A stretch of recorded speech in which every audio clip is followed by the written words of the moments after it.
ग्रंथों में सबसे पुरातन है वेद और वेदों में सबसे पुरातन है ऋग्वेद। ऋग्वेद में एक देवता का नाम बारंबार आता है और उन देवता का नाम है वरुण देव। वरुण देव को नैतिक शक्ति का महान पोषक माना गया है। वह ऋत अर्थात सत्य के पोषक हैं। वरुण देव पश्चिम दिशा के लोकपाल हैं और जलों के अधिपति हैं। भारतीय नौसेना का नीति वाक्य है शम नो वरुण।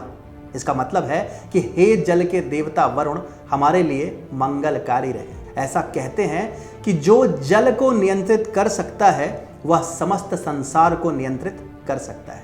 भारत तीन तरफ से जल से घिरा है, इसलिए भारत ने समुद्र में नियंत्रण के लिए कई युद्ध भी लड़े हैं। ऐसे कई वीर हुए हैं जिन्होंने भारत की समुद्री सुरक्षा का दायित्व अपने कंधों पर लिया और अंतिम श्वास तक भारत की समुद्री सीमा की रक्षा करते रहे। नमस्कार, मैं हूं अतुल मिश्रा और अनटोल्ड हिस्ट्री के इस अंक में मैं कथा लाया हूं एक ऐसे योद्धा की जो भारत की समुद्री सीमा के एक अजेय रक्षक रहे। ब्रिटिश हो, डच हो या फिर पुर्तगाली ही क्यों ना हो, कोई भी सेना इन्हें पराजित नहीं कर पाई।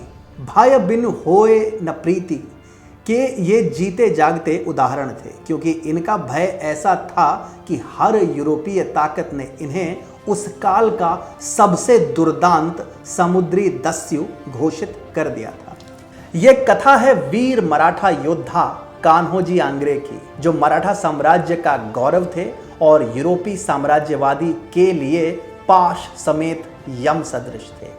कान्होजी ने अखंड भारत, विशेषकर मराठा साम्राज्य की रक्षा हेतु समुद्र को ही अपने रणभूमि के रूप में चुना और मराठा साम्राज्य के प्रथम सारखेल अर्थात नौसेनाध्यक्ष के रूप में उभरकर सबके समक्ष आए। महाराष्ट्र के पुणे से 6 मील दूर आंगनवाड़ी ग्राम में विक्रम संवत 1726 अर्थात 1669 में कान्होजी आंग्रे का जन्म हुआ था। आंगनवाड़ी ग्राम में जन्म लेने के कारण ही इनका उपनाम आंग्रे पड़ा। कान्होजी से पहले इनके परिवार का उपनाम संकपाल होता था। जब छत्रपति शिवाजी महाराज ने कोंकण में लगभग 200 नौसैनिक केंद्रों पर अधिकार स्थापित किया, तब उन्होंने सुवर्ण दुर्ग से इन केंद्रों के संरक्षण हेतु कान्होजी के पिता तुकोजी संकपाल को नियुक्त किया। कान्होजी मां अंबाबाई और पिता तुकोजी संकपाल के साथ सुवर्ण दुर्ग में ही रहते थे। उन्होंने अपना अधिकांश बचपन सुवर्ण दुर्ग में बिताया, जहां उन्होंने कोली नामक मत्स्य पालक समुदाय से न केवल मित्रता की अपितु उनसे नाविक विद्या का ज्ञान भी अर्जित किया। प्रारंभ से ही कान्होजी शिवाजी को अपना आदर्श मानते थे और उनकी युद्ध शैली से अत्यंत प्रेरित थे।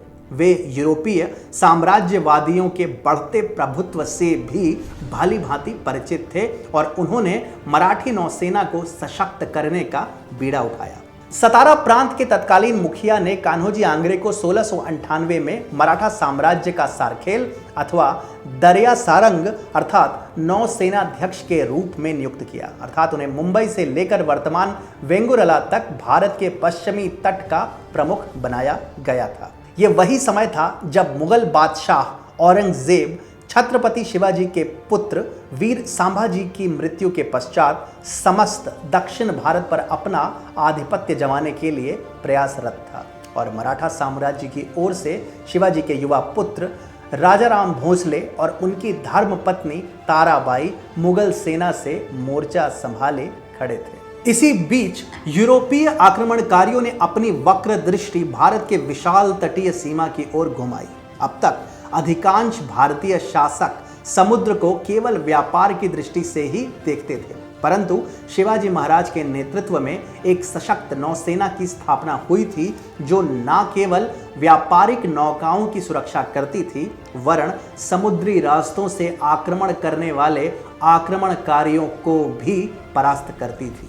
जब कान्होजी को सारखेल के तौर पर नियुक्त किया गया था तो उन्हें केवल 10 युद्धपोत सौंपे गए थे, परंतु उन 10 युद्धपोतों से जो नौसेना कान्होजी ने खड़ी की उसने मराठा साम्राज्य को एक नवीन आयाम दिया। पुर्तगालियों के आक्रमण निरंतर बढ़ते जा रहे थे। इसके उत्तर में शिवाजी की गानिमी कवा नीति अर्थात गुरिल्ला वॉरफेयर से भली भांति परिचित कान्हो जी ने शिवाजी की पद्धतियों का अपनी नौसेना में क्रियान्वयन प्रारंभ कर दिया।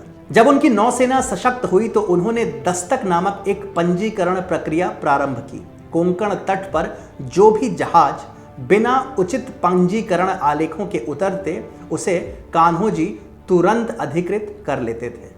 कान्हो जी समुद्री तट से निकट ही होते थे और यूरोपीय जहाजों पर घात लगाकर हमला करते थे। उन्हें परास्त कर वे उन मार्गों से निकल जाते थे जिनकी जानकारी उनके अलावा किसी और को नहीं होती थी। इसी कारण यूरोपीय शक्तियां उन्हें कभी भी परास्त नहीं कर पाई। परंतु कान्हो जी को आंतरिक विरोध का भी सामना करना पड़ा। वे राजाराम भोसले और उनकी अर्धांगिनी ताराबाई के प्रति कर्तव्यनिष्ठ थे, जबकि सिंहासन पर छत्रपति शाहू जी महाराज आसीन हो चुके थे। परंतु शाहू जी महाराज ने कान्हो जी की योग्यता और उनकी वीरता को अनदेखा नहीं किया, अपितु एक संधि के अंतर्गत उन्होंने कान्हो जी का समस्त मराठा नौसेना के सारखेल का पद यथावत रखा और अपने पेशवा के तौर पर उन्होंने अपने विश्वास पात्र बालाजी विश्वनाथ भट्ट को चुना। कान्हो जी अंग्रेजों और पुर्तगालियों पर निरंतर आक्रमण करते रहे। 1713 में उन्होंने ईस्ट इंडिया कंपनी के सशस्त्र युद्धपोत एल्गोरिन पर आक्रमण किया, जिसका स्वामित्व कंपनी के तत्कालीन अध्यक्ष विलियम एस लॉबी के पास था। कान्हो जी ने न केवल युद्धपोत पर अपना अधिकार जमाया, अपितु इस लॉबी से संधि करने तक युद्धपोत के कई सदस्यों को बंधक बनाए रखा, जिसमें ईस्ट इंडिया कंपनी के करवाड़ फैक्ट्री के प्रमुख थॉमस चाउन की पत्नी भी सम्मिलित थी। इस लॉबी ने संधि के सभी अनुच्छेदों को माना और दस्तक शुल्क का भुगतान भी किया। परंतु यह संधि 1715 में इस लॉबी के इंग्लैंड वापसी के साथ ही समाप्त हो गई। उसका स्थान चार्ल्स बून ने लिया, जो अन्य साम्राज्यवादियों की भांति मराठाओं पर अपना आधिपत्य स्थापित करना चाहता था। उसने मांग की कि कंपनी का सामान ले जा रहे सभी जहाजों को बिना किसी हस्तक्षेप के जाने दिया जाए, परंतु उन्हें स्मरण नहीं था कि वे किनसे युद्ध मोल रहे हैं और कान्हो जी ने पुनः अंग्रेजों के विरुद्ध अपना समुद्री अभियान प्रारंभ कर दिया। 1721 में अंग्रेजों और पुर्तगालियों ने मिलकर कान्हो जी आंग्रे पर धावा बोला। आक्रमण सुनियोजित था और इसमें नाना प्रकार के आधुनिक शस्त्रों का उपयोग किया गया था, परंतु कान्हो जी की सूझबूझ, रण कौशल और सामुद्रिक ज्ञान के आगे आक्रांता टिक न सके और उन्हें पराजय का मुंह देखना पड़ा। बून ने पराजय स्वीकार की।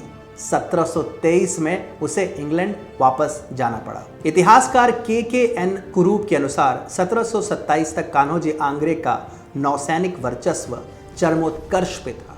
उन्होंने कई अंग्रेज, डच एवं फ्रेंच जहाजों पर अपना आधिपत्य जमाया।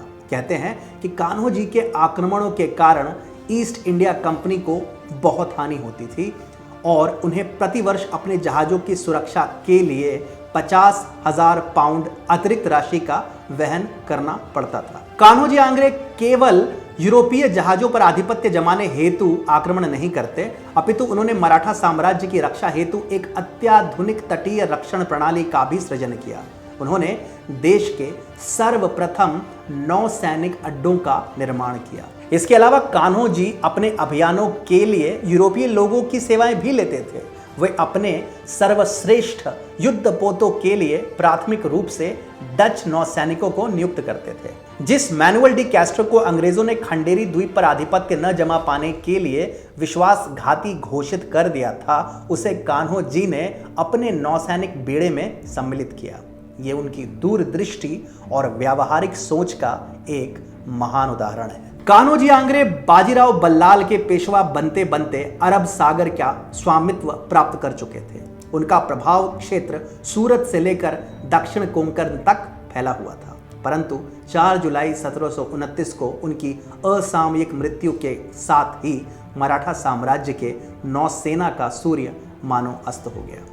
उनके पुत्र सेखो जी ने उनका नौसैनिक साम्राज्य संभालने का प्रयास तो किया, परंतु वे इतने सफल न हो सके। यह हमारे राष्ट्र की विडंबना ही है कि जिस कान्हो जी आंग्रे का नाम देश के बच्चे बच्चे को कंठस्थ होना चाहिए था, उनके बारे में हमारी भारतीय नौसेना को छोड़कर कम ही लोगों को ज्ञात होगा। पश्चिमी इतिहास में उन्हें एक समुद्री दस्यु की दृष्टि से देखा जाता है, जबकि उन्होंने केवल अपनी मातृभूमि की रक्षा हेतु समुद्र को अपना रणक्षेत्र बनाया था। ऐसे न जाने कितने वीर हैं जिन्होंने भारत भूमि का गौरव बढ़ाने हेतु अपना सर्वस्व अर्पण कर दिया, परंतु आज भी उनके बारे में सीमित ज्ञान ही उपलब्ध है।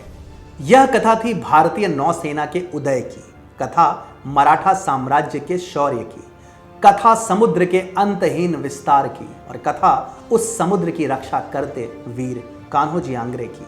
ऐसी ही अन्य कथाएं लेकर मैं आपके समक्ष आता रहूंगा अनटोल्ड हिस्ट्री की अन्य कथाओं के साथ।